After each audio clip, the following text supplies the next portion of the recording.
The Last of Us 2 Remastered is out on PS5 this Friday, but do all of the additions and new features make this remaster worth $10?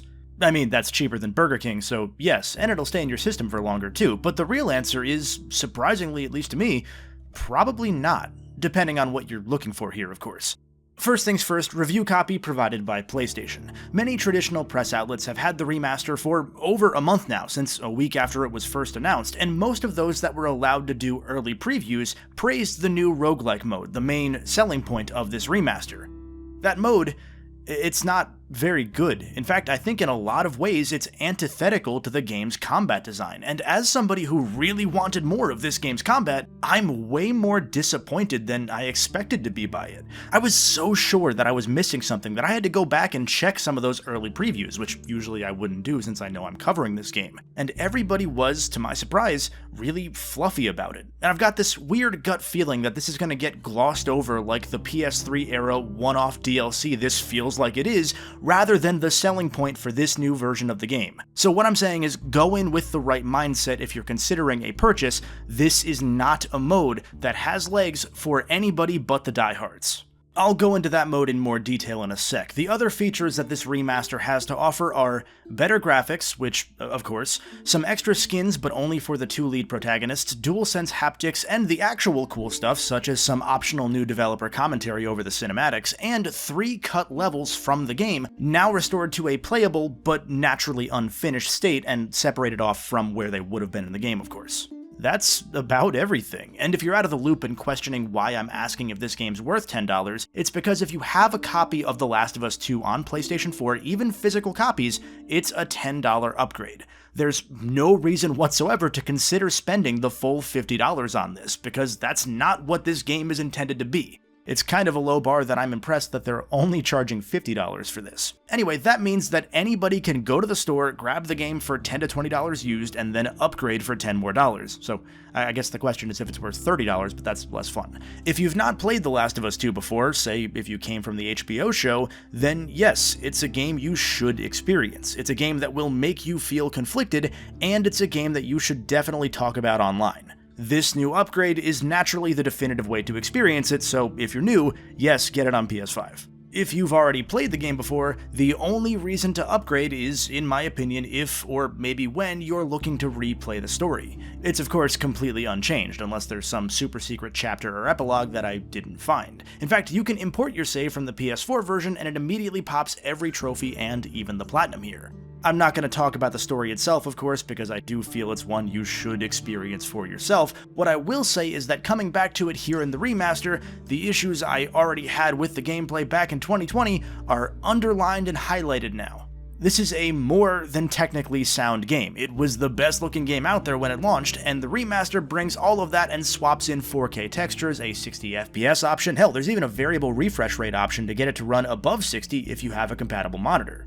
But my issues with The Last of Us 2 have always been its pacing and the fact that it doesn't make full and satisfying use of its actually very fun combat mechanics. Coming back to it now, and to be clear, I did not play the full campaign all over again, I picked up select parts and then ran through my New Game Plus file for a few hours before putting it down because the game is just a slog to play once you know what's happening and the tension's gone. For the record, I'm on the influencer list at Sony, not the real reviewer list, so I only had 1 week to get this video out instead of 5, and repeating a 30-hour game with 3 to 4 hours of actual meaty gameplay, well, actually, I still would have done it if I was having more fun playing it. Now, since the combat is fun and I want a lot more of that, you would think I would love the new roguelike mode titled No Return.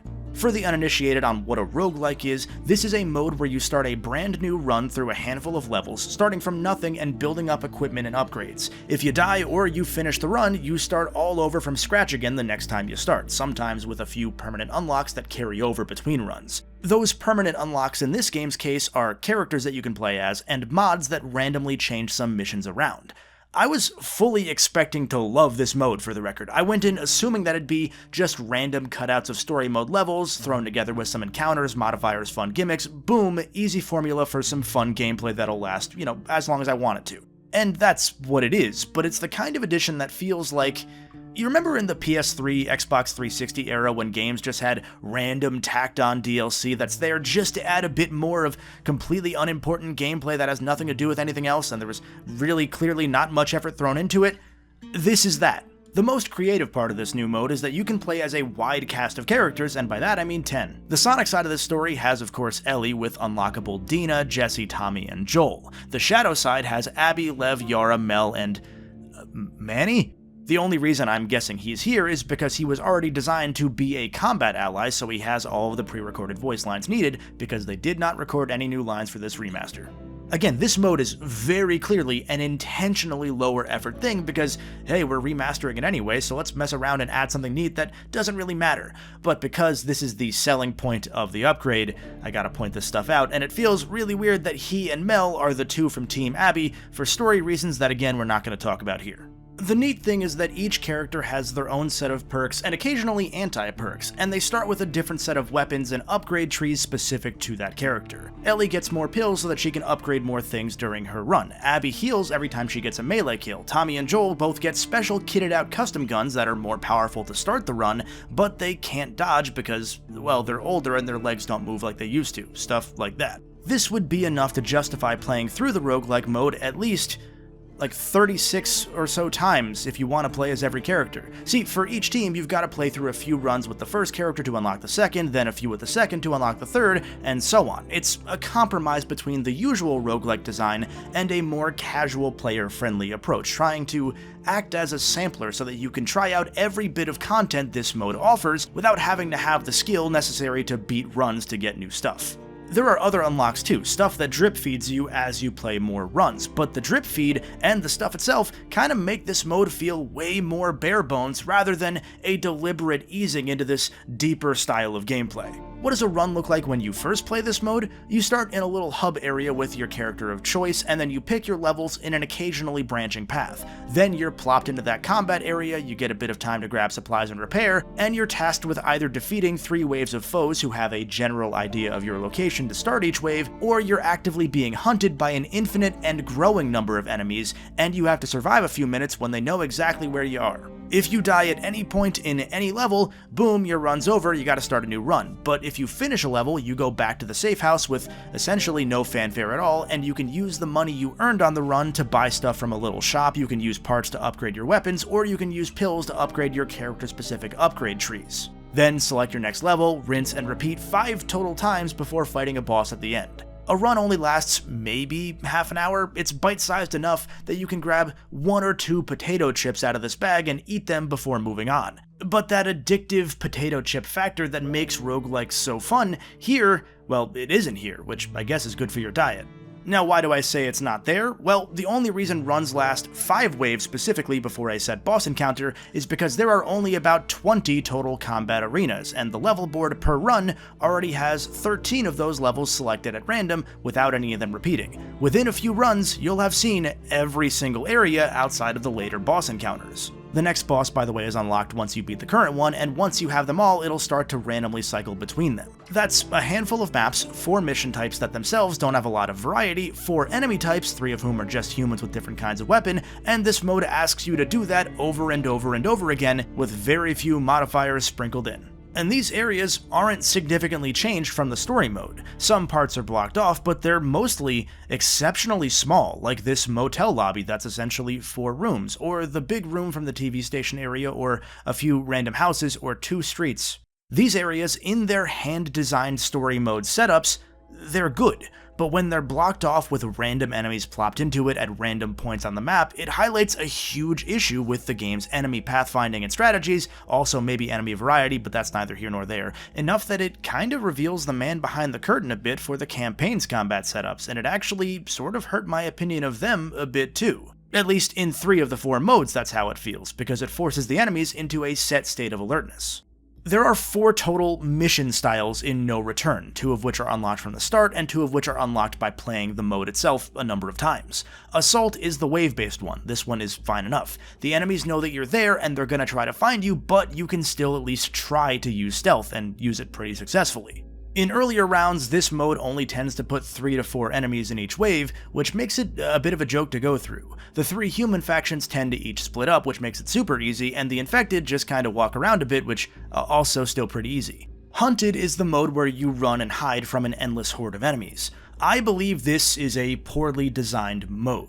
In most of the levels, you can't properly hide because there aren't sufficient rooms or tall grass or verticality of any sort to give you a chance to do anything but run in circles like it's Call of Duty Zombies, hoping that the enemies selected for that level are also zombies and not humans who will have guns. So in my experience, if you're running from humans and you're not on a map where you can throw a bottle somewhere and sneak away and hide in tall grass, you just find a corner and you start blasting, hoping that RNG is in your favor. And if you have dogs turned on, good luck hiding at all. This is the point of the mode, of course, but it's not very fun 90% of the time that you're running and hiding. The 10% where you're sprinting around and making perfect headshots, that's great, but that's not how this will usually end up unless you're on the right map with the right kind of enemy. Also, if you just start punching things or hitting them with melee, it really exposes how easy it is to exploit the melee dodge. You can just stand in the back of a subway and just dodge back into the wall, and it lets you keep dodging, and you can just keep doing that over and over again and you win. Again, a lot of this mode is kind of this game's version of telling you Santa isn't real. You start noticing issues where you may never have before. Also, once the timer runs out, the game just kinda cuts to Black Soprano style and moves on. Again, no fanfare. The third mode is Capture, where you just have to defeat all the enemies again. Here, there's only one wave, and the bonus is that if you get to a special safe before the timer runs out, you get the loot inside. Do that, or don't, and then kill everybody and you win. The enemies aren't super alerted to your presence here, so this is really the only time that your starting state gets to be proper stealth. Well, as proper as stealth can be when you can't pull bodies behind cover so the others don't see them, and then start blasting. And the final mode, speaking of blasting, is Holdout, where you defend an ally from a whole horde of a dozen plus enemies. This mode says to set up defenses using the stuff around you, but it's not like you can board walls or anything, so you just kinda have to hope you have traps on hand, your ally won't leave the defined area that they're supposed to stay in, and if they die, you lose.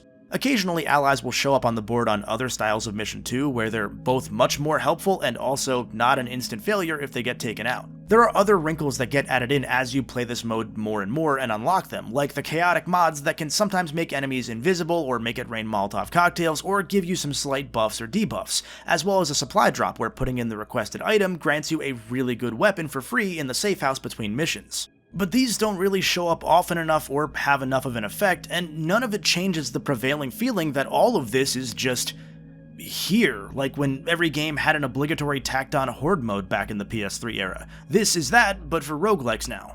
I'm surprised that something like extra outfits are even advertised for this remaster because there are like 2 new outfits, and aside from the 2 leads, there are 0 new costumes for the other characters that weren't just a part of the story already. Should I be expecting more out of something that's so clearly a fun burner feature?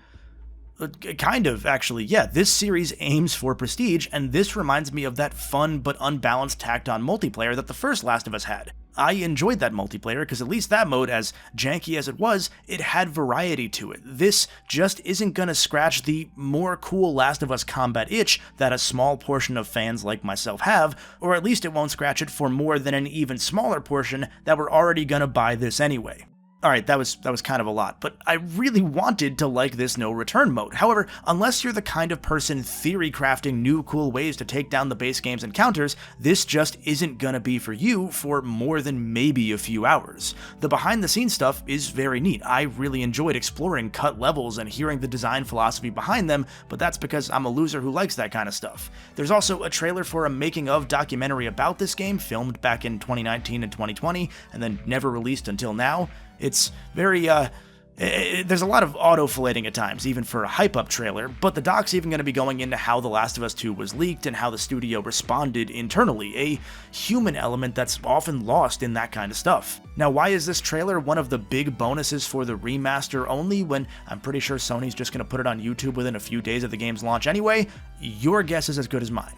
I'll wrap up by saying that I thought this was just a slam dunk when it was officially announced. Yeah, there's the why are they remastering this, it's only been a few years stuff, and I don't know why this sort of thing isn't waiting to capitalize on the HBO show's Season 2 next year. That'll always baffle me. My hunch is maybe the multiplayer game's cancellation has something to do with this being put out so suddenly, but with the $10 upgrade, the cheaper price point after The Last of Us 1 remake got rightful flack for being $70, a mode that'd give gameplay fans everything they'd been hoping for and some cool behind the scenes stuff, it just seemed like it was kind of an easy win.